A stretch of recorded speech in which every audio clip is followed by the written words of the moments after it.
마태복음 12장 9절에서 21절 다투지 않으시는 예수라는 제목으로 말씀을 증거하겠습니다. 자, 내용이 좀 많아요. 9절에서 13절 같이 읽겠습니다.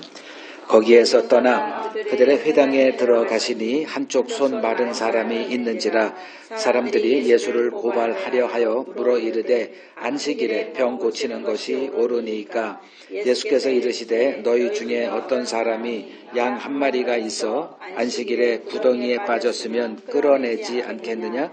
사람이 양보다 얼마나 더 귀하냐? 그러므로 안식일에 선을 행하는 것이 옳으니라 하시고 이에 그 사람에게 이르시되 손을 내밀라 하시니 그가 내밀매 다른 손과 같이 회복되어 성하더라. 자, 지금 그 안식일 딱 봐도 이제 안식일 논쟁이구나. 그러니까 안식일 논쟁은 지난주에 처음으로 이제 시작이 됐고 2부가 이제 오늘 본문의 내용이 되겠습니다. 이제 어느 날 안식일에 주님이 그들의 회당, 여기서 그들은 이제 바리새인들이 주도하고 있는 회당을 얘기해요. 모든 회당은 결국은 이제 바리새인들의 이제 그 주도 아래 이제 진행되고 있었고, 바리새인들의 어느 회당에 들어가십니다. 전승에 따르면 당시 예루살렘에만 480여 개의 회당이 있었다고 합니다. 구약의 이스라엘의 신앙은 회당이 아니죠. 회당은 이제 포로기 이후에 등장했던 거고, 그 이전의 이스라엘 신앙의 중심은 성전이었죠. 그래서 하나님이 율법에도 그 성년된 남자아이들은 1년에 3번 그 절기 때마다 예루살렘을 방문해서 성전에서 그 절기를 지키고 제사를 드리도록 했습니다. 그래서 그 모든 사람들이 이제 1년에 3번은 이제 예루살렘을 가서 이제 성전 제사를 드림으로써 그들의 마음속에 성전 그 제사가 그들의 마음에 이렇게 자리 잡고 있었던 거죠. 그런데 유다가 이제 하나님의 심판을 받고 바벨론에 의해서 이제 멸망을 당한 다음에 바벨론으로 포로로 가게 되죠. 이제 많은 사람들이, 그러니까 재능 있는 사람들, 유능해 보이는 사람들은 죄다 포로로 이제 끌려간 거예요. 왜냐하면 써야 되니까, 양육해서 교육시켜서. 그러니까 허접한 사람을 데려가진 않죠. 그래서 노동력을 쓰거나 뭐 기술자를 데려가거나 쓸모 있는 사람들, 뭐 학문적인 어떤 지적인 능력이 탁월한 사람들, 그런 사람들이 엄청나게 이제 포로로 끌려갔습니다. 그 끌려갈 때 이제 어떤 거를 이들이 목도했냐면 예루살렘 성전이 완전히 그 무너지는 걸 경험한 거예요. 예루살렘 성전은 없습니다. 그러니까 성전이 무너진 상태에서 이제 그들은 포로로 끌려갔고, 포로로 끌려간 바벨론이라는 곳에는 성전이 없잖아요. 성전이 있다 한들 포로된 신세가 무슨 거기서 제사를 드리겠어요? 그러니까 자연스럽게 등장한 게 회당입니다. 그냥 모이는 거예요. 가정집에서 모이든 어떤 곳에서 모이든 어떤 성원만 이렇게 12명 이상만 되면 그냥 모임을 갖고 어떤 모임을 진행을 합니다. 오늘날 예배 의식과 비슷해요. 기도하고 찬양하고 성경 봉독하고 그 성경 봉독한 내용으로 이제 설교가 진행되는 그런 이제 모임이 이제 대세로 자리 잡게 됩니다. 그래서 이제 유대인들의 신앙의 중심에 성경 공부라고 하는, 이전에 제사는 의식이 대세죠. 그냥 동물 잡아서 피 뿌리고 뭐 그 할당된 부위를 이제 제사장에게 주거나 자기들에게서 이렇게 해서 자기들이 먹거나 이제 이런 것은 제의적인 뭐 신앙이죠. 의식 위주의. 근데 이제 예루살렘 멸망하고 포로로 끌려간 자들에 의해서 회당이 그러니까 대체가 되고 거기서는 성경 공부만 하는 거예요. 주구장창 성경 공부만 해요. 그러니까 이제 성경을 아는 자들이 되는 거죠. 그래서 주님도 안식일마다 회당을 찾아가서 성경을 읽으시고 말씀을, 그러니까 그 성경 읽은 것을 해석하는 설교를 이제 하셨습니다. 자, 이 안식일에 이제 주님이 방문한 회당에 누가 있었냐? 10절에 보니까 한쪽 손 마른 사람이 있었다 이렇게 말합니다. 그러니까 손 마른다, 이제 그게 뭐냐면 피순환이 이제 원활하지 않아서 근육 기능이 상실된 병을 말해요. 그러니까 바리새인들이 그 1차 안식일 논쟁을 이제 경험을 했잖아요. 그 논쟁 가운데 예수라는 사람이 안식일을 어떻게 인식하고 있는지를 안 거예요, 이제. 그때 이제 어떤 예수님이 말씀하셨냐. 지난주 거니까 7절에 나는 자비를 원하고 제사를 원하지 아니한다라는 그 구약의 성경 구절을 인용하시면서 이제 뭔가 이렇게 논쟁이 벌어진 거죠. 당시 바리새인들에게 이 주님의 이 말씀은 이단 사상이에요. 명백한, 어떻게 제사를 원치 않아 하나님이 제사를 드리라고 한 걸 우리는 순종하고 있는데 무슨 소리야? 이제 이게 된 거죠. 이제 이러한 사고방식을 지닌 예수라면은 분명히 또 뭔가를 할 것 같아. 그게 바로 병 고치는 거예요. 그래서 이제 이런 질문을 한 겁니다. 안식일에 병 고치는 일이 옳은 일인가? 요거를 이제 10절에 기록되어 있죠. 요 질문을 툭 던지는 겁니다. 그럼 예수님이 뭐 반응을 보이겠죠.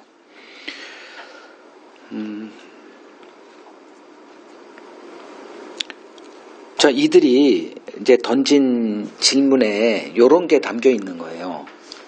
이 사람이 그 병 고침 받아야 되는 마음이 우리가 없는 게 아닙니다. 근데 굳이 안식일에 요런 뉘앙스예요. 그러니까 지금 이 사람이 꼭 안식일, 지금 이 순간에 병 고침 받아야 되는 건가? 라는 질문을 던지면 답이 뭐예요? 오랫동안 이렇게 지내왔어요. 팔을 못 쓰고. 굳이 안식일 날 병 고침을 받아야 되나? 이런 것들이 이렇게 있는 거예요. 그러니까 예수님이 거기 이런 질문까지 했으면 그렇지, 내일 해도 되지. 한 달 후에 해도 되고 아무 상관없어. 근데 나는 오늘 고쳐야 되겠다. 요런 거예요. 주님의 말씀의 뉘앙스가. 이제 주님이 뭐라고 이제 대응하시냐 하면 이제 11절에 너희 사례를 보자. 이건 뭐 주님이 하시는 이런 비유들은 다 수긍이 되는 것들 아니에요. 자, 너희 가운데 양을 소유한 자가 있다고 치자. 근데 안식일에 어떻게 그 양이 구덩이에 빠졌다. 그러면 안식일날 일하면 안 돼. 물건 옮기면 안 돼. 그러니까 지켜만 보고 있을 사람이 있냐? 그러면 아무도 없죠. 뭐라도 하겠죠. 그래서 그 답이 뭐예요? 그냥 건져내지 않겠느냐. 그럼 모든 사람이 다 그렇게 한다는 게 전제가 되어 있는 말 아니에요? 비록 안식일 규례가 있긴 하지만 내가 아끼는 한 100만 원짜리 양 100만 원 하나요? 뭐 100만 원짜리 칩시다. 그거 여러분 스마트폰이 100만 원 하지. 여러분 안식일날 스마트폰 어떻게 뭐 또랑에 빠졌어. 그냥 안 돼. 지켜보고 있을 거예요? 나라도 당장 그거 목사라도 그거 건져내죠. 그 얘기를 하신 거예요. 건져내지 않겠느냐. 하물며 양도 그렇게 하거늘 양보다 인간이 얼마나 더 귀한 존재이겠느냐. 그래서 안식일날 병 고치는 것이 옳다. 이 얘기하시고 즉각 그 사람을 병을 고쳐주십니다. 자, 이제 이러한 바리새인들과 예수님의 또 충돌이 벌어지는데 이 충돌에서 우리가 봐야 될 게 뭐냐. 지금 바리새인들을 지금 예수님이 이게 본질을 끄집어내는 거죠. 이 논쟁을 통해서.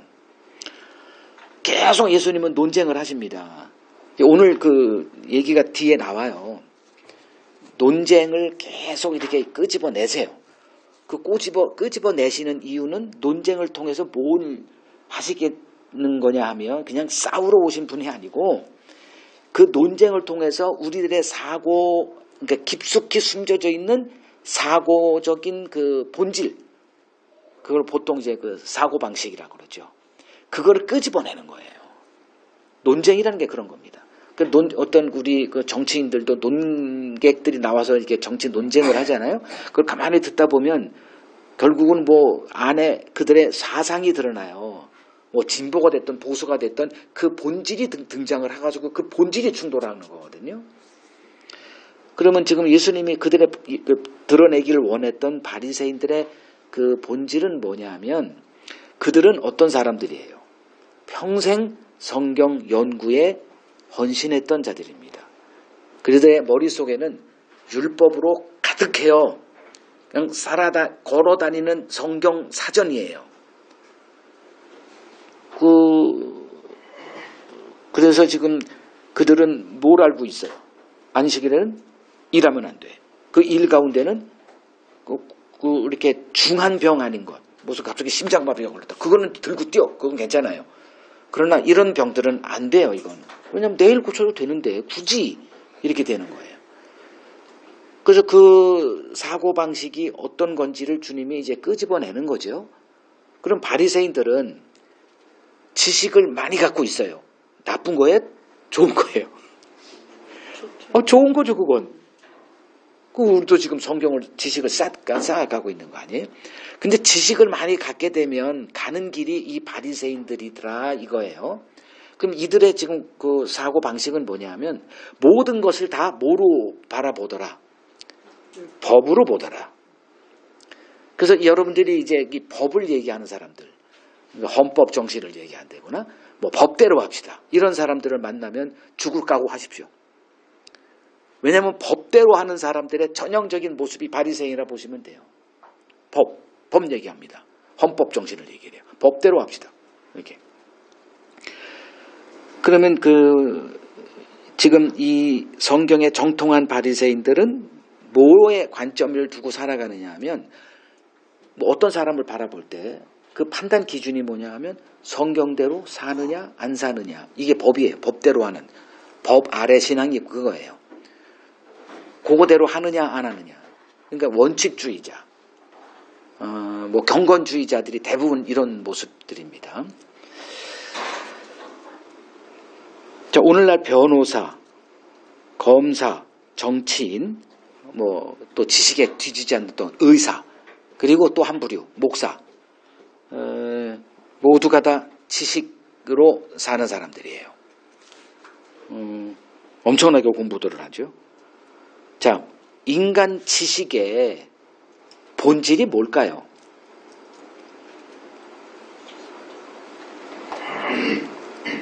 인간을 향한 사랑입니다.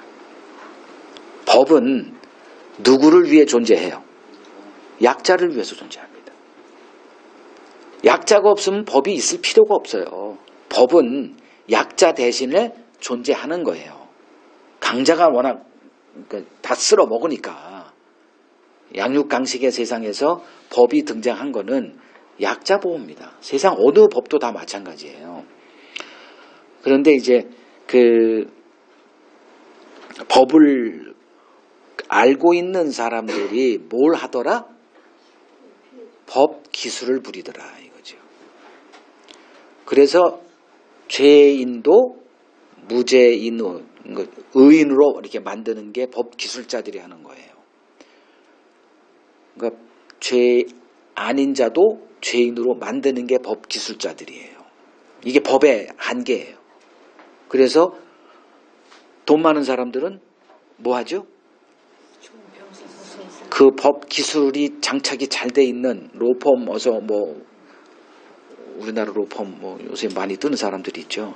아주 나라가 아주 뭐 죽이 되든 밥이 되든 아무 상관없어요.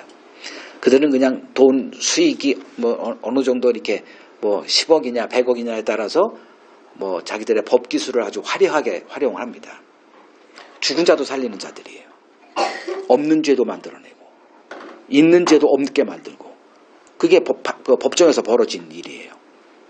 그러니까 돈 없는 사람들은 감옥 가죠. 그걸 뭐라 그래요? 유전, 무죄, 무전, 유죄. 이건 뭐 예전에 이런 단어가 없어서 그랬지 다 이런 세상이었어요. 모두가 다 뭐에 미쳐 있다? 돈에 맹인이 돼 있습니다. 그러니까 여러분도 이제 병원에 가셔서 의사를 이렇게 좀 많이 경험을 했을 거예요. 저도 참 수십 명의 의사들을 경험을 합니다. 지금까지 오면서. 근데 점점 확고하게 되면 마음에 고착되는 게 의사가 예전에는 참 존경받을 만한 사람 아닙니까? 그분들 앞에 서면 내 모든 것을 다 맡기잖아요. 벗어, 그럼 벗고. 그냥 뭐 칼 들이대면 그냥 어쩔 수가 없잖아요. 그 전문 지식에 내가 맡길 수밖에 없고. 근데 이제 계속 하다 보니 이제 어떤 생각이 드냐 하면 그 사람 의사의 눈이 뭐로 보여? 돈으로 보입니다. 그러니까 이번에 제가 아까 뭐 이거 쓰다가 뭐 좀 농담을 했지만 이 책을 8개월을 쓰면서 계속 이거 하다 보니 어느 순간에 오른쪽 팔이 안 들어져요. 그래서 병원에 갔죠.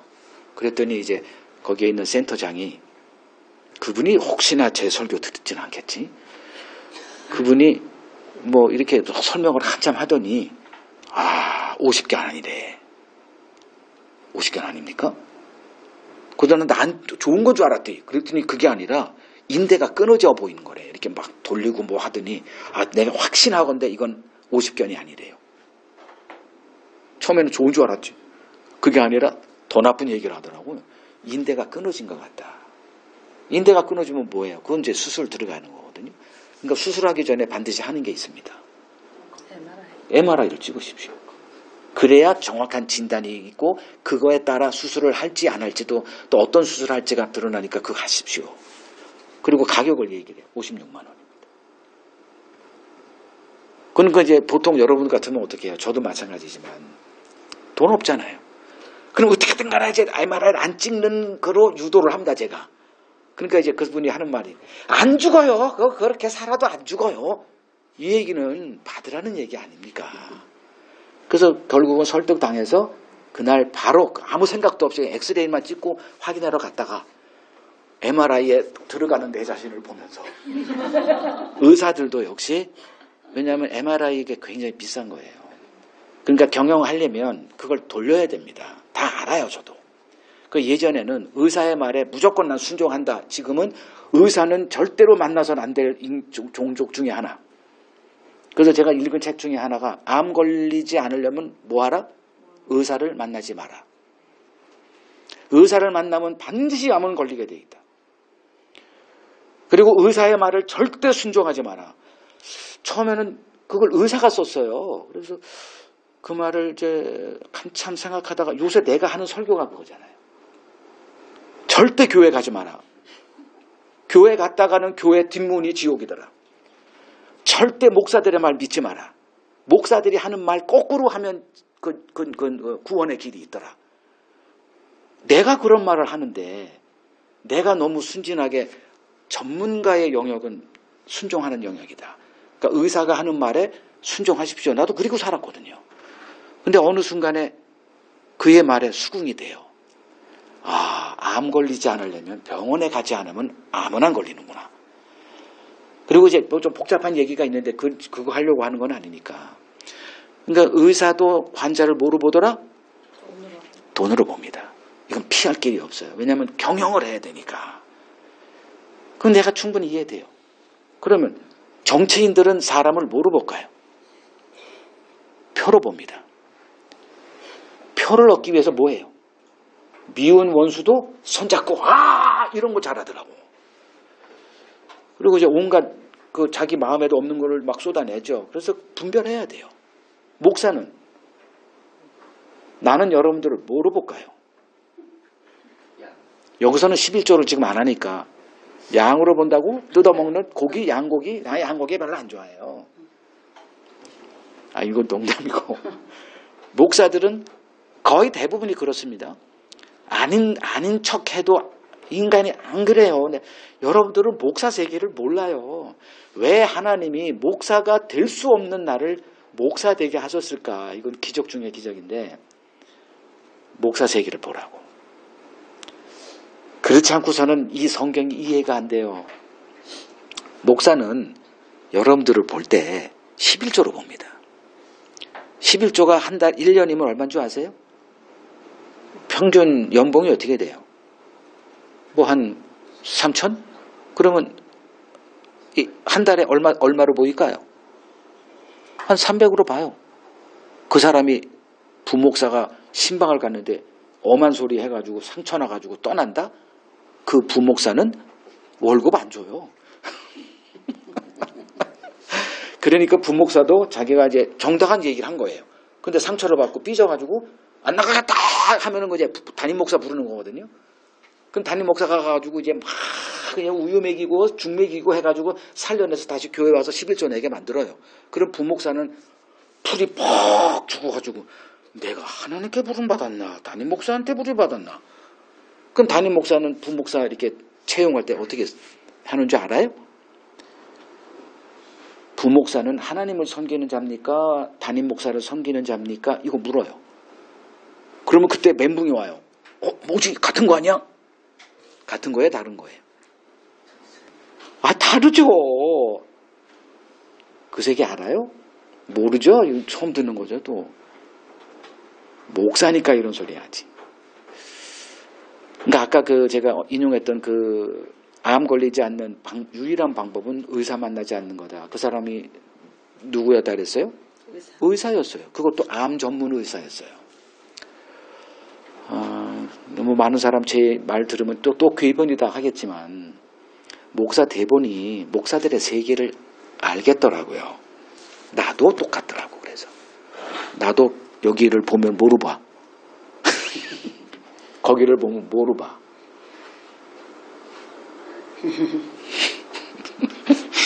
자, 바리새인들은 누구를 대표하는 자다? 우리를 대표하는 자예요. 바로 여러분들을 대표하는 자예요. 바리새인 손가락질 해봤자 나한테 하는 거예요. 율법 정신은 뭐냐 하면 예수님이 율법을 정리했죠. 하나님 사랑, 이웃 사랑. 이웃을 뭐 같이 사랑해? 내 몸과 같이 사랑하라. 몸과 같이 사랑하는 사람이 이 지구상에 한 명이라도 있으면 보여주세요. 자식도 사랑한다 그러지만 내 몸과 같이는 사랑하지 않아요. 근데 하나님이 요구하는 것은 그 온전한 사랑입니다. 그러니까 율법을 주시고 율법의 핵심은 그건 바리새인들이 와서 율법 학자가 이렇게 얘기한 거예요. 그러니까 너 그거 어떻게 그걸 꿰고 있냐? 할 정도로 성경을 공부하다 보면 이게 핵심이 사랑이구나, 긍휼이구나를 알아요. 근데 율법 정신, 법으로 이렇게 무장했더니 뭐로 보이더라? 다 돈으로 보이는 거예요.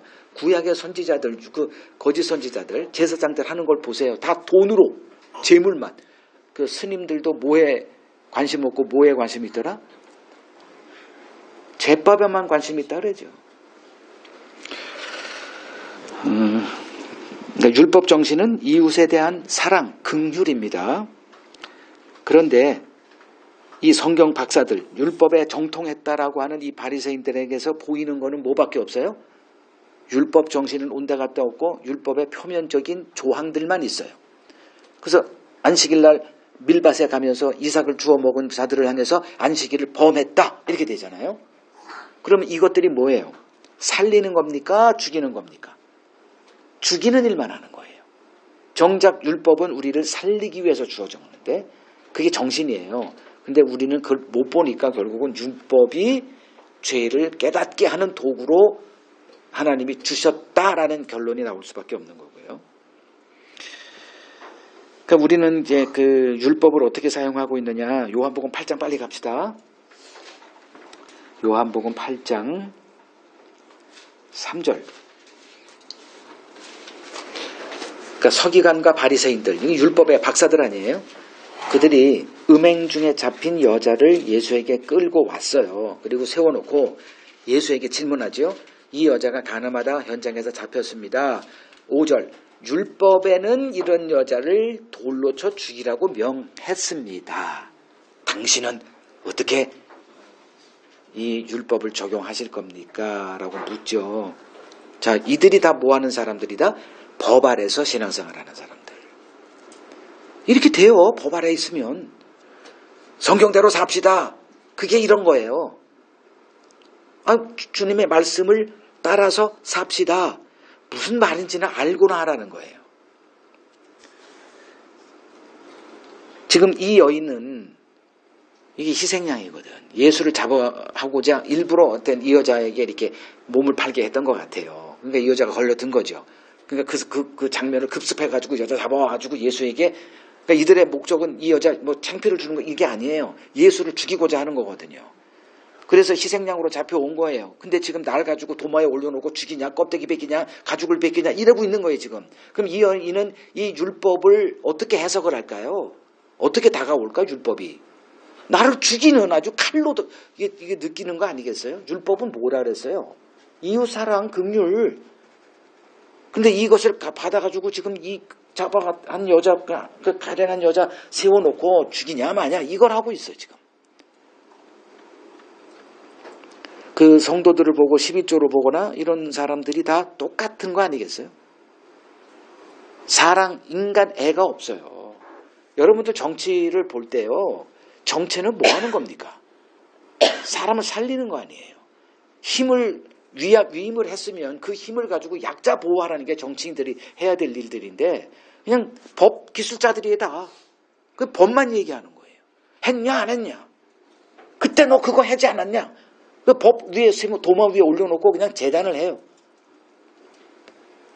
그런 여러분들이 이제 볼 때 인간 애가 있느냐?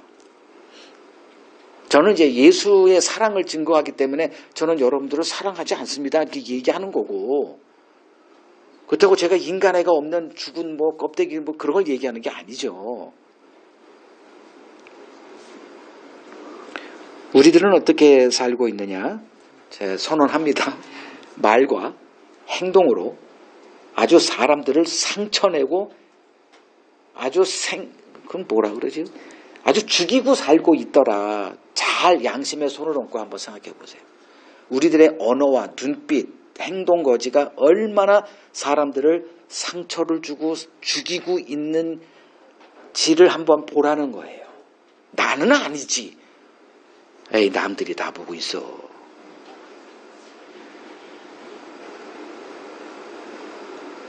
성경은 이렇게 보면서 어떤 나쁜 놈이 이렇게 성경에서 보이잖아요. 그럼 여러분들은 어때요? 아, 그놈이 생각나 이러죠. 그럼 성경을 보지 마세요. 그런 사람들은. 그걸 딱 볼 때 뭐 예를 들면 가론주다를 봤다. 그게 누구다? 거기서 나를 봐야 돼요. 성경은 뭐다? 나를 비추는 거울이에요. 이걸 보지 못하는 사람은 평생 성경을 봐도 한 번도 자기 자신을 돌아보질 못합니다. 내가 하나님 앞에 어떠한 악한 자인지 한 번도 생각해 보질 못해요. 그러니 하나님이 가장 아름답다라고 보시는 회개에 돌이킨 사람을 자기가 경험을 못하지요. 아무리 뭐 외모를 예쁘게 하고 돈으로 치장하고 화려한 옷을 입고 명품백 뭘 들고 다녀도 하나님 눈에는 회개하지 않은 사람은 그냥 악인입니다. 가장 아름다운 사람이 누굴까? 회개하는 사람이에요. 한번 여러분 경험해 보세요. 내 자신이 어떤 사람인가를 보게 됐을 때 그 사람은 참 아름다운 사람입니다. 근데 바리새인들은 그런 거는 아름다움이 아니에요. 아름다움은 율법을 지키는 거예요.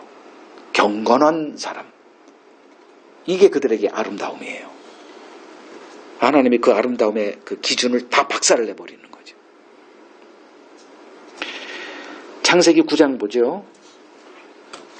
창세기 9장에 20절. 창세기 9장은 성경의 어떤 그 전환점이 되는 시대의 전환점이 되는 게 있는 게 요 창세기 9장이 그거예요. 창세기 6, 7, 8장은 뭔 사건이 기록되어 있냐면 홍수 사건이 기록되어 있어요. 홍수는 하나님의 심판의 맛보기 사건입니다. 전 인류를 홍수로 다 죽여요. 그러니까 마지막 날에 벌어질 하나님의 심판을 맛보기로 보여준 게 홍수 심판이거든요. 그리고 홍수 이후의 시대가 9장이에요. 그러면 홍수 이후의 시대에 살아남은 자들이 누구예요? 노아와 그의 가족 8명이에요. 그럼 이들은 뭘 알고 있는 사람이에요? 홍수 이전과 홍수 이후에 차이가 뭐냐 하면 홍수 이후에 땅에 존재하는 이 8명은 뭘 알고 있어요? 자기들이 왜 살아남았는지를 알아요. 그 홍수 심판이 1년간 진행되거든요. 그 1년 기간 동안에 그들은 어디에 있었어요? 방주 안에서 물 위에 떠 있었죠. 물은 뭐죠? 하나님의 심판을 비유하죠. 그 심판을 이기고 생명을 유지하고 있어. 그러면 그 사람들은 어이구 살았네가 아니라 왜 살았지 우리는? 요걸 생각할 줄 알아야죠. 그러면 홍수 심판 이후에 이 9장은 어떤 자들로 살아야 되냐 하면 나는 저들과 그러니까 내 옆에 지금 그렇게 나보다 더 윤리적으로 도덕적으로 살아간 사람들이 다 물에 빠져 다 죽어 있어요. 근데 건질 수도 없잖아 지금. 나 살아야 되니까. 방주의 세계가 그거예요. 옆에서 비명 소리가 나도 어떻게 할 수가 없어. 나만 살면 돼 일단은. 내가 잘난 게 아니라 왜 나는 살았지? 방주가 살렸구나. 그럼 방주가 어떻게 왔지? 우리 아버지가 줬어. 그런 개념이 아니고 이 방주를 알게 된 게 누구 때문이에요? 하나님에게 알려줬잖아 노아한테. 120년 동안 너 방주만 짓고 살아. 그 방주 짓는 동안에 그는 미친 소리 들었겠죠. 저 정신 나간 놈. 비도 안 오는데 뭘 배를 짓고 있냐. 저거 미쳤다 산에서. 120년 동안 가족 함께 이렇게 그 가족을 설득시켜가지고 그 일에 참여시킨 노아도 대단한 리더십 아니겠어요? 그리고서 이제 결국 살아남았잖아요. 그럼 살아남았는데 왜 살아남았지? 긍휼로 살았다는 것을 알아야죠. 내가 뭐 잘나서 살은 거 아니자 뻔히 알잖아요. 여러분들이 구원받았을 때 내가 믿어서 구원받았다. 이 사람은 그냥 지옥 갈 사람이다 생각하시면 돼요. 믿음도 선물이라는 걸 배워야 되잖아요. 그럼 나한테 왜 믿음을 줬을까? 불쌍히 여김을 받아서. 그게 하나님의 사랑이거든요. 우리가 예뻐서 사랑하는 법은 하나님은 없어요. 내가 사랑하기로 작정했기 때문에 사랑하시는 거예요. 이런 모습임에도 불구하고 그게 이들이에요. 그러면 노아의 가족들은 어떻게 살아야 될까? 남의 허물을 지적하면 안 되는 자들이에요. 근데 아버지가 포도주, 이걸 계속 포도주를 즐겼나 봐요? 가지고 포도주를 먹고 뻗어가지고 옷을 벗고 자고 있어요. 그걸 누가 먼저 봐요? 함이 먼저 보죠. 그리고 밖에 나가서 그걸 어떻게 해요? 말해요. 그러니까 조금 아까 내가 설명한 것 중에 힌트가 있는데 노아가 그 120년 동안 그 세 아들을 데리고 이 방주 짓는 걔들 직업도 없던 모르겠어 난. 근데 아버지가 어떻게 했을까? 세 아들한테 방임을 했을까? 아주 쪼았을까? 쪼는 것도 보통 쪼는 게 아니었을 거라 저는 생각을 합니다. 그걸 버텨낸 아들들도 대단해요. 그러면 이 아들들의 머릿속에 아버지는 어떤 사람? 엄한 사람. 법대로 사는 사람. 근데 어느 날 아버지가 뭐 했어? 술 취해가지고 자기도 잘못 맡고 뻘거벗고 이걸 본 거에 함이 비난할 만하죠. 뭐 이런 이 110년 동안 우리를 닥달하면서 술도 못 마시게 하고 그러더니 지는 뻗었어. 그래가지고 야벳과 아벳의 누구요? 이름이 누구요? 샘과 야벳에게 가서 뭐 한 거예요? 이걸 뭐라 그러지? 뒷담인가? 뒷담, 험담 다 한 거지 그냥. 여기 갇혀있던 그냥 걸 다 쏟아낸 거예요. 근데 그것만 보여주면 뭐 그렇다고 쳤는데 이 샘과 야벳 어떻게 해요? 뒷걸음 칠 그걸 안 보려고. 여러분 저한테 올 때 뒷걸음으로 오세요? 눈 크게 뜨고 이렇게 돋보기를 들고 오면 나 못 견뎌. 근데 저주는 누구한테 임해? 나한테 올 때 돋보기로 이렇게 와가지고 다 흠보고 결국 여기 떠난 사람들 다 제 험보고 떠난 거거든요. 에이 돈만 밝혀. 난 솔직히 그 견디기가 참 힘들어요. 내가 어떻게 살고 있는데. 하여간에 뭐 그래. 그리고 또 뭐 있더라. 뭐 하여간에 그래가지고 온갖 거 다 이제 내 허물 들이대고 뭐 이렇게 해요. 여러분도 제 험 많이 알 거예요. 은밀히 다 얘기하죠. 그게 우리들의 본성이니까. 근데 샘과 야벳은 뒷걸음질 쳐요. 왠 줄 아세요? 자기들이 왜 살아났는지를 생각을 한 거예요. 함은 살아남았죠. 생명은 얻었지만 생각, 그걸 묵상이라고 합니다. 그래서 묵상집을 제가 이렇게 한 거예요. 묵상을 한 적이 없어. 그래서 내가 그 서문을 보면 이 세상에 불신자와 신자 두 종류 나눠지는데 신자에도 두 종류로 나눠지더라. 묵상을 배운 자와 묵상을 아예 모르는 자가 있더라. 그 차이는 하늘과 땅의 차이다. 함은 묵상을 배운 적이 없어. 뭐 해본 적이 없어. 하나님의 말씀을 마음에 담고 이게 뭔 의미인지를 고민, 즉 홍수 심판 1년을 경험했어. 이게 뭔 의미야? 하나님이 우리의 흠을 보지 않으셨구나. 그것 때문에 살았구나. 함은 그냥 산 거예요. 운이 좋았어. 아버지 잘 만났어. 뭐 이런 것만 하는 거예요. 그러니까 하나님의 의도는 1도 몰라. 성경을, 그러니까 신앙생활 30년, 40년 주구장창해도 누가 저주를 받더라? 하나님의 일을 묵상을 통해서 배우지 못한 자들, 그냥 건성으로 신앙생활한 자라들, 그들이 결국은 저주를 받더라. 자, 14, 16 갈 길이 머네요. 14, 16 읽겠습니다. 바리새인들이 나가서 어떻게 하여 예수를 죽일까 의논하거늘 예수께서 아시고 거기를 떠나가시니 많은 사람이 따르는지라 예수께서 그들의 병을 다 고치시고 자기를 나타내지 말라 경고하셨다. 자, 예수를 말로 상대가 가능해요, 안 해요? 안 되는 거야, 뭘 해도. 그래서 밖으로 나가서 은밀히 자기들끼리 이 예수를 도대체 어떻게 죽여야 되냐를 의논합니다. 예수께서 그걸 아시고 이제 그들을 피해서 다른 말로 떠나서 계속 병자들을 고치시는 일을 하십니다. 그런데 병을 다 고쳤다 그러죠. 여기 15절 끝에 그들의 병을 다 고쳐요. 뭐 좀 유명한 사람의 병이든 지지리 병이든 뭐 매국노든 뭐 상관없이 다 고쳐요. 그리고 16절에 이상한 말을 하세요.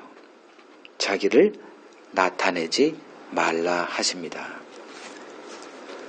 이거 참 이상하지 않아요? 자, 우리들이 어떤 좀 비범한 일을 했을 때 뭐 하고 싶어요? 나타내고 싶죠. 떠들고 싶죠. 근데 예수님은 자기를 나타내지 말라, 즉 소문내지 말라 하신 거예요. 왜 그러셨을까? 아니, 오늘날 교회가 그 병 고치는 치유사역하는 이유가 뭐겠어요? 병자들을 불쌍히 여겨서? 여러분들이 아마 그렇게 생각할 거예요. 우리 목사님은 너무 그냥 사랑이 넘쳐. 난 그런 사람들하고 하면 속이 터져, 난. 그 순진병이, 뭐 순진병으로 사는 것도 뭐 그들에게 뭐 돈 바치고 뭐 그 사람들에게 좋겠지만 너무 불쌍한 거예요.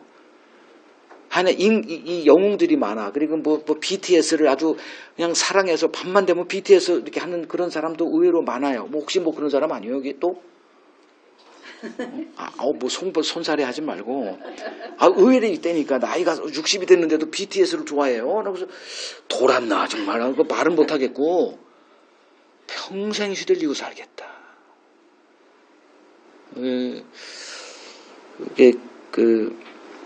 그러니까 병을 고치는 그 치유 사역 있죠. 이유가 뭐겠어요? 좀 솔직히 좀 얘기 좀 해봐. 나만 하지 말고. 소문 내려고. 그 사람들 내가 장담하건대 그 사람들이 불쌍해서 병 고치려고 하는 사람 이 지구상에 없다. 이게 정답이에요. 좀 나를 나쁜 놈으로 봐도 좋아. 저 사람은 태어나기를 저 비비 꼬인 김승호 목사는 그렇게 봐도 좋아요. 그러나 할 얘기는 내가 해야 되겠어.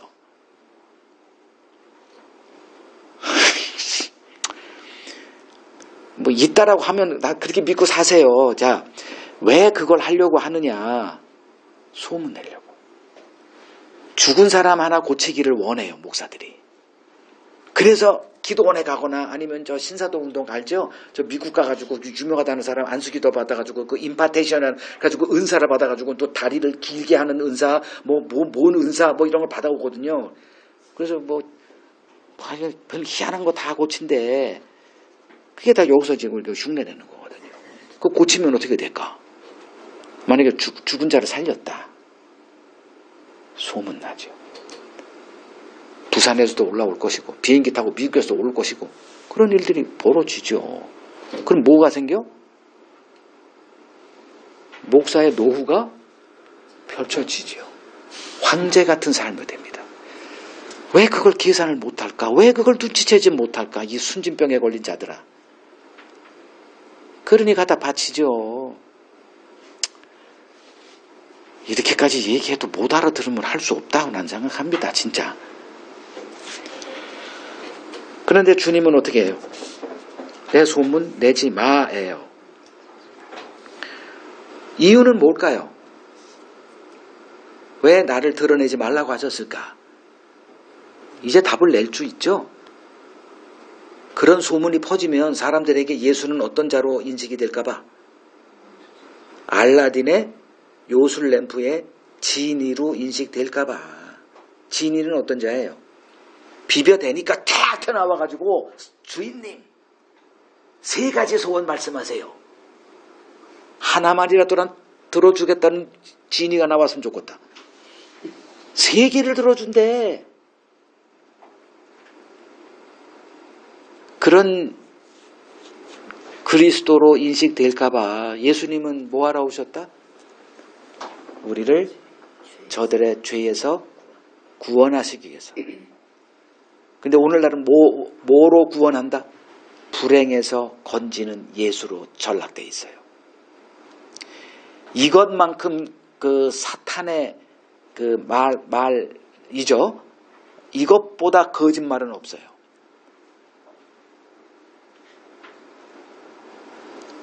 죄로부터 건진지 불행에서 건지는 거 다른 얘기입니다. 근데 우리는 죄에서 구원한 예수를 찾아요? 불행에서 건져준 예수를 찾아요? 100이면 100 불행에서 건져주는 예수를 고통 속에 있는 사람들은 찾아요.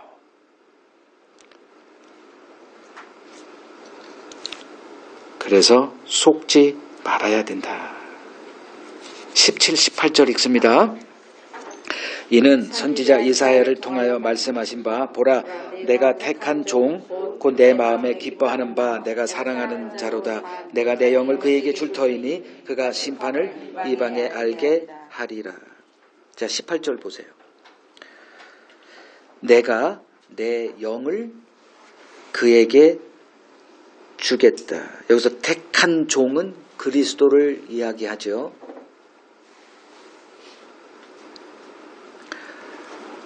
그러니까 하나님이 자기 아들 그리스도에게 뭘 줘? 영을 준대요.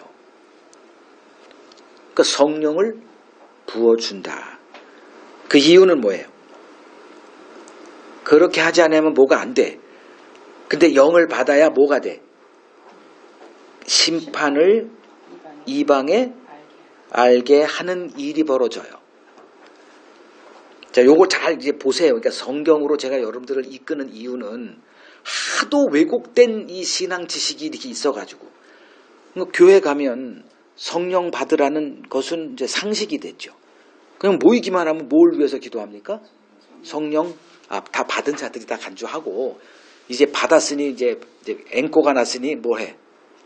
그러니까 일주일 동안 다 앵꼬 난 이렇게 얘기가 간주가 돼요. 그래서 이제 채워야 돼. 그래서 뭐 해? 성령 충만을 위해서 열심히 한 3, 40분 기도하고 이제 성령 충만을 위해서 기도합시다. 그러면 성령 충만이라는 개념을 뭐로 생각해? 성령의 앵꼬가 이렇게 됐다가 다시 자 기름을 부어 기도하고 찬송하고 막 하다 보면 다시 채워져서 뭐 하는 줄 알아? 무슨 능력을 행사하거나 은사가 생겨가지고 삼손 같은 힘이 지혜가 떠오르거나 다 이런 식으로 그냥 관념화가 돼 있어요. 그래서 모이기만 하면 성령 충만 하는 이유가 그 귀신들이 하면 다다다다 하는 거랑 똑같은 모습으로 뭘 하더라 이거예요. 미치겠죠. 무당 국거리를 어서 배워가지고 교회에서 성령이라고 하는 이 무당을 불러가지고 막 이런 짓을 하고 있단 말이에요. 그러면 성경으로 돌아와서 성령을 부어주는 이유가 뭐더라? 이방에게 뭘 선포해? 심판. 왜 이런 구절들은 없어? 그냥 없어. 예수님이 사역할 때, 그 세례 받으실 때 비둘기가 이렇게 왔다 그러잖아요. 성령이 이렇게 임하신 거죠. 그리고 나서 하신 일이 뭘까요? 이방에게 심판을 선포하는 일이에요. 심판 선포. 심판을 선포하려면 뭐가 있어야 돼요? 너 그 감옥 10년 가. 이런 바보가 어디 있어요? 처음에 뭘 해야 돼요? 죄를 얘기를 해야죠. 죄목을. 그게 예수님이 한 거예요. 율법을 완전하게 하러 왔다. 이 얘기는 뭘 얘기하실지 선전포고를 한 거거든요.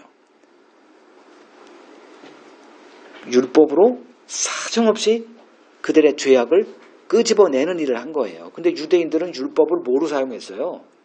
자기 의를 쌓는 도구 순종한다고 해가면서. 근데 예수님이 와서는 율법은 순종하라고 한 게 아닌데 해봐. 하나도 안 지켜. 10계명 중 하나라도 지키는 거 있으면 내놔봐가 예수님이 한 얘기예요. 단 하나도 지키지 못하는데 오늘날 목사들은 성령 받은 우리는 뭐 할 수 있다. 10계명은 껌먹기다. 이렇게 얘기를 해요. 이런 정신 나간 놈들이 있나. 예수님의 말을 사탄의 말로 교묘하게 이 성화, 경건주의 이거로 바꿔놨다니까요. 그리고 지들의 삶을 내가 안 봤나 목사가 돼서. 아주 추하기는 이루 말할 수 없어요. 목사들이 만나서 뭐 하는 줄 아세요? 무슨 얘기할 것 같아요? 기본적으로 첫 번째 크루즈 여행 그 얘기합니다.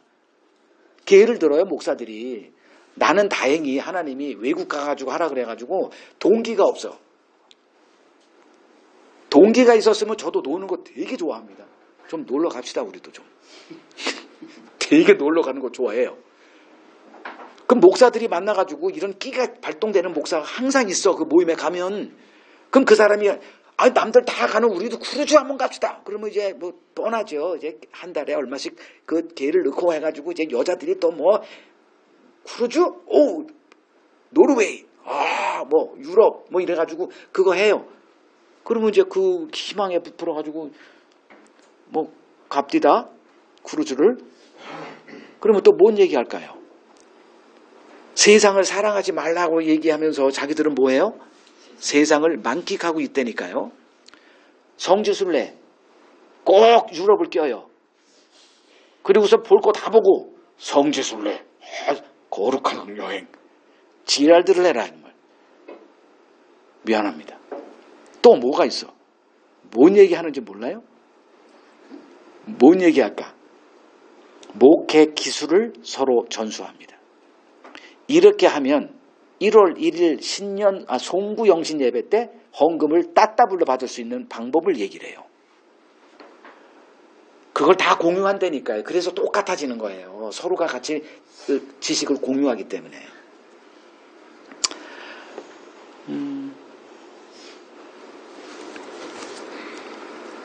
주님은 무슨 이유로 왔죠? 그냥 심판을 선포하러 온 거예요. 그러니까 죄를 드러낼 수밖에 없죠. 이 얘기만 한 거예요. 그래서 돌아온 건 미움을 받으신 거죠. 그 최종 결과물이 십자가의 죽음이었습니다. 오늘날 목사들은 뭐에 이제 이렇게 돼 있냐 하면은 홍수 심판을 성경을 통해서 배운 자들이 목사들이잖아요. 그러면 그건 맛보기에 불과하다. 이 세상은 이미 하나님의 심판 아래 놓여 있다. 이걸 아는 목사들이 뭐 하는 살고 있느냐. 그러니까 목사들에게 주어진 임무는 나팔수 역할을 하라는 거예요. 나팔수 역할. 근데 그 나팔수 역할이 입에 들어오나? 크루즈가 이렇게 그거 하는 사람들이 진작에 포기한 지는 오래됐다. 뭐 하느냐? 그냥 교회 성장에 눈멀었어요. 그래서 서로 이제 성도들의 입맛에 맞는 설교하는 것으로 대체를 한 거죠. 명품 설교. 오늘 설교 들어서 너무 좋았어. 아니 설교를 들으면 심판을 선포하는 설교를 들으면 기분이 좋아요, 나빠요? 어떤 겁니까? 제 설교 듣고 여러분들이 나갈 때 너무 은혜가 돼서 그러면 잘못 들은 거예요. 뭐 어떤 반응이 나와야 돼요? 그 김성훈 목사 계속 설교 들어야 돼? 이렇게 돼야 됩니다. 들으면 들을수록 막 짜증이 나고 이건 잘 들은 거예요.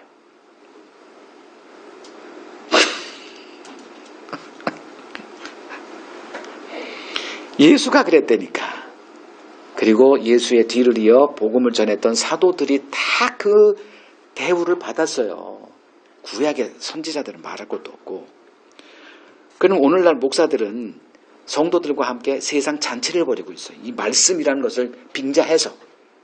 그게 현실이다. 주님께서 하나님이 아들에게 성령을 부어준 이유는 다시 말하지만 심판을 선포하기 위해서다. 알고 신앙생활 하시라는 거예요. 자, 이제 19절, 21절 읽습니다. 그는 다투지도 아니하며 들레지도 아니하리니 아무도 길에서 그 소리를 듣지 못하리라. 상한 갈대를 꺾지 아니하며 꺼져가는 심지를 끄지 아니하기를 심판하여 이길 때까지 하리니 또한 이방들이 그의 이름을 바라리라 함을 이루려 하심이니라. 많이 들었던 것 거예요. 뭐 상한 갈대, 그리고 꺼져가는 심지. 자, 여기서 제 오늘 제목이 뭐죠? 다투지 않으시는 예수. 이렇게 다 봤죠? 여기서 이제 발췌한 겁니다. 자, 예수님은 뭐 하지 않는다? 다투거나 들레지 않는다. 들레지는 뭐 요새 안 쓰는 말이라 좀 크게 목소리를 이렇게 내서 소리치는 걸 들레다 이 소리예요.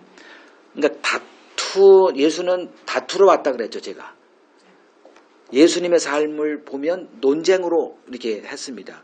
자, 그러면 예수는 뭘 하지 않았다? 다투거나 소리를 크게, 우리가 싸울 때 보는 어떤 길거리에서, 뭐 국회에서나 이렇게 보는 거죠. 소리를 세게 냅니다. 이게 격동이 돼가지고.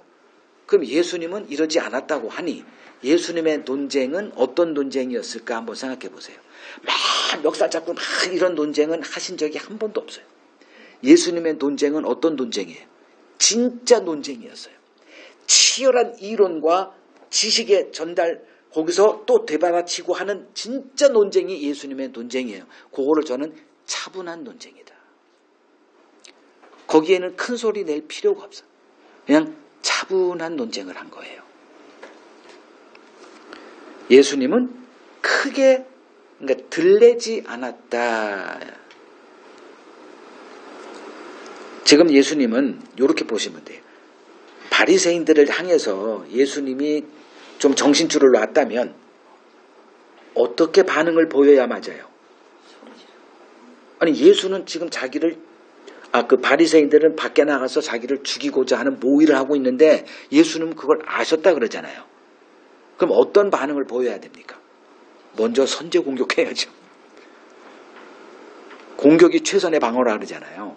그럼 먼저 선제 공격하려면 어떻게 해야 돼? 밤에 바리새인들 나를 죽이고자 모의를 했던 12명을 밤에 몰래 뭐 독사를 보내가지고 그놈들을 다 죽여버리거나 뭐 번개가 쳐가지고 죽여버리거나 이래야 맞죠.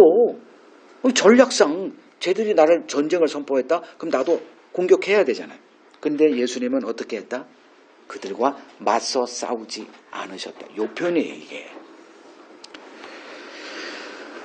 주님에겐 힘을 사용할 권세가 있으셨죠. 힘은 없었지만 권세가 있어요. 그래서 하늘에 12영 되는 천사를 불러서 한 방에 저 로마 군단을 다 죽이는 거, 이건 유도 아니다, 이런 얘기를 하신 거예요. 힘은 없었지만 약자로 왔기 때문에 뭐가 있어? 명을 내려서 천사들이 뭘 할 수 있는 그 권세는 있는 거예요. 대통령에겐 뭐가 있어? 힘이 있어요? 권세가 있어요? 권세가 있는 거죠. 근데 그 권세를 주님은 사용하지 않으십니다. 그 이유는 딱 하나예요. 마태복음 26장 가죠. 마태복음 26장 51절.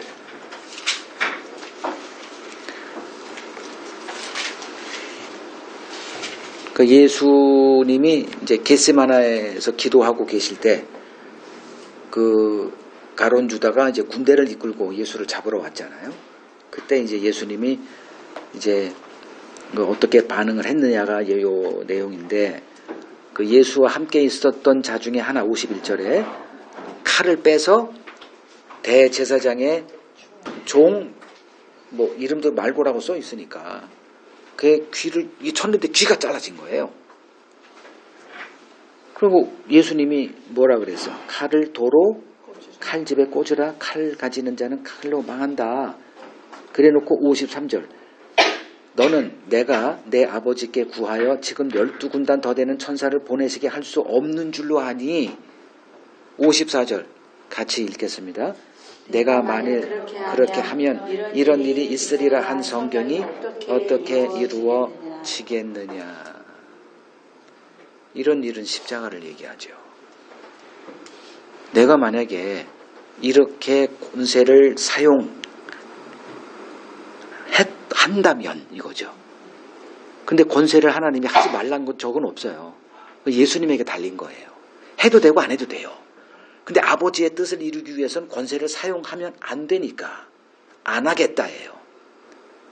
그래서 이런 일이 벌어져야 한 그 성경을 이루는 삶을 사신 게 예수님이에요. 요게 다투거나 둘레지도 않았다는 그 내용의 해석입니다.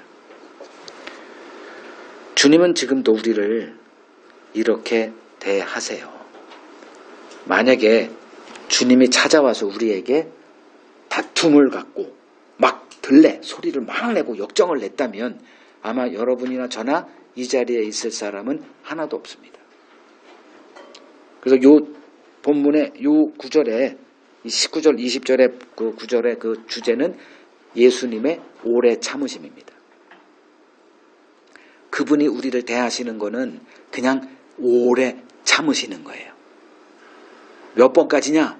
셀 수 없어. 무한대로 가세요. 그냥 참아요. 그냥 일방적으로 참습니다. 여러분들이 자녀를 키울 때 한 20-30년 키우죠? 그 기간 동안에 보여줘야 할 덕목 하나가 있다면 딱 하나만 얘기하려면 그냥 오래 참는 것밖에 없어요. 근데 저도 사람인지라 막 들레는 경우가 많아요. 그때 이 톤이 이걸 뚫고 나오더라고. 지혜야 미안해. 요셉이도 내가 미안하고 그럴 때가 있어. 니들도 해봐라. 나한테 손가락 하지 말고. 막 나오기도 하고 막 그러더라고요. 저도 싸움에는 일가견이 있어요. 뭐 쟤들한테 다 제가 직장에 있을 때 나한테 괴롭히는 선배를 계속 괴롭혀 이놈의 시기가. 그래가지고 이제 어느 날은 그 다음 날은 제가 출근하자마자 그 나보다 이 머리 하나 더 있는 키가 커요. 근데 계속 나 갈구더라고. 그래가지고 이제 출근하자마자 그 선배님 잠깐만 주소 좀. 왜? 방으로 싹 들어가 문 딱 닫는 순간에 그 사람을 딱 보고 이렇게 쫙 보고 야 이 개새끼야. 그냥 한 방에. 그러니까 이제 얼마나 당황했는지 그 사람이. 눈 그냥 눈 먹고 뻑뻑 이러고 있어. 너 다시는 나한테 그러면 아주 그냥 너 죽고 나 죽는다. 응? 그리고 문 확 겁나가지고 나도 문 탁 닫고 나가버렸어. 그러고 나서 그 사람이 나를 상종을 안 해요. 저 미친놈이구나 저거. 저 무슨 해코지를 할지 모르겠네. 그거 한번 보여줘. 이거 내가 무슨 처세술을 가르치는 것 같지만, 그 계속 어떻게 시달림을 당하고 어떻게 합니까?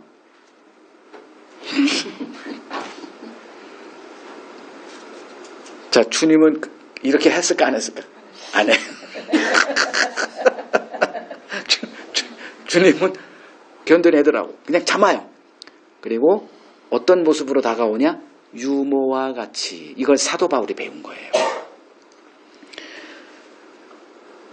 살전 보십자. 그 데살로니가 전서, 신약의 데살로니가 전서 2장 7절. 이제 그리스도인들은 누구냐 하면 예수를 배우는 자들입니다. 이 신앙의 본질이에요. 그 예수를 배우면 뭘 배우냐? 이런 걸 배우는 거예요.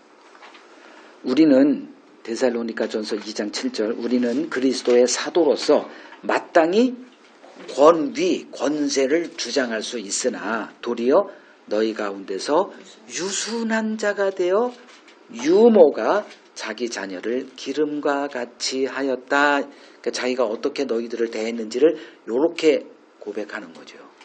내가 이랬어. 이러지 않았더라면 이 바울이란 사람도 성격 한가닥 하는 사람이거든요. 근데 예수를 배운 거예요. 그러면 또 유약하다 그래.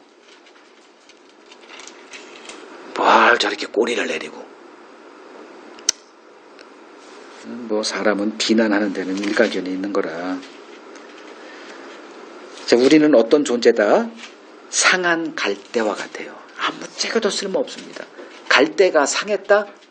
이제 조금 있으면 꺾여요. 썩어가지고 갈대 알잖아요. 희마리도 없어. 근데 이제 이게 좀 뭐 이렇게 물 들어가고 그러면 이게 꺾입니다. 그리고 또 뭐 꺼져가는 심지 기름이 다 됐는지 불 이제 간당간당한 이게 바로 우리라는 거예요.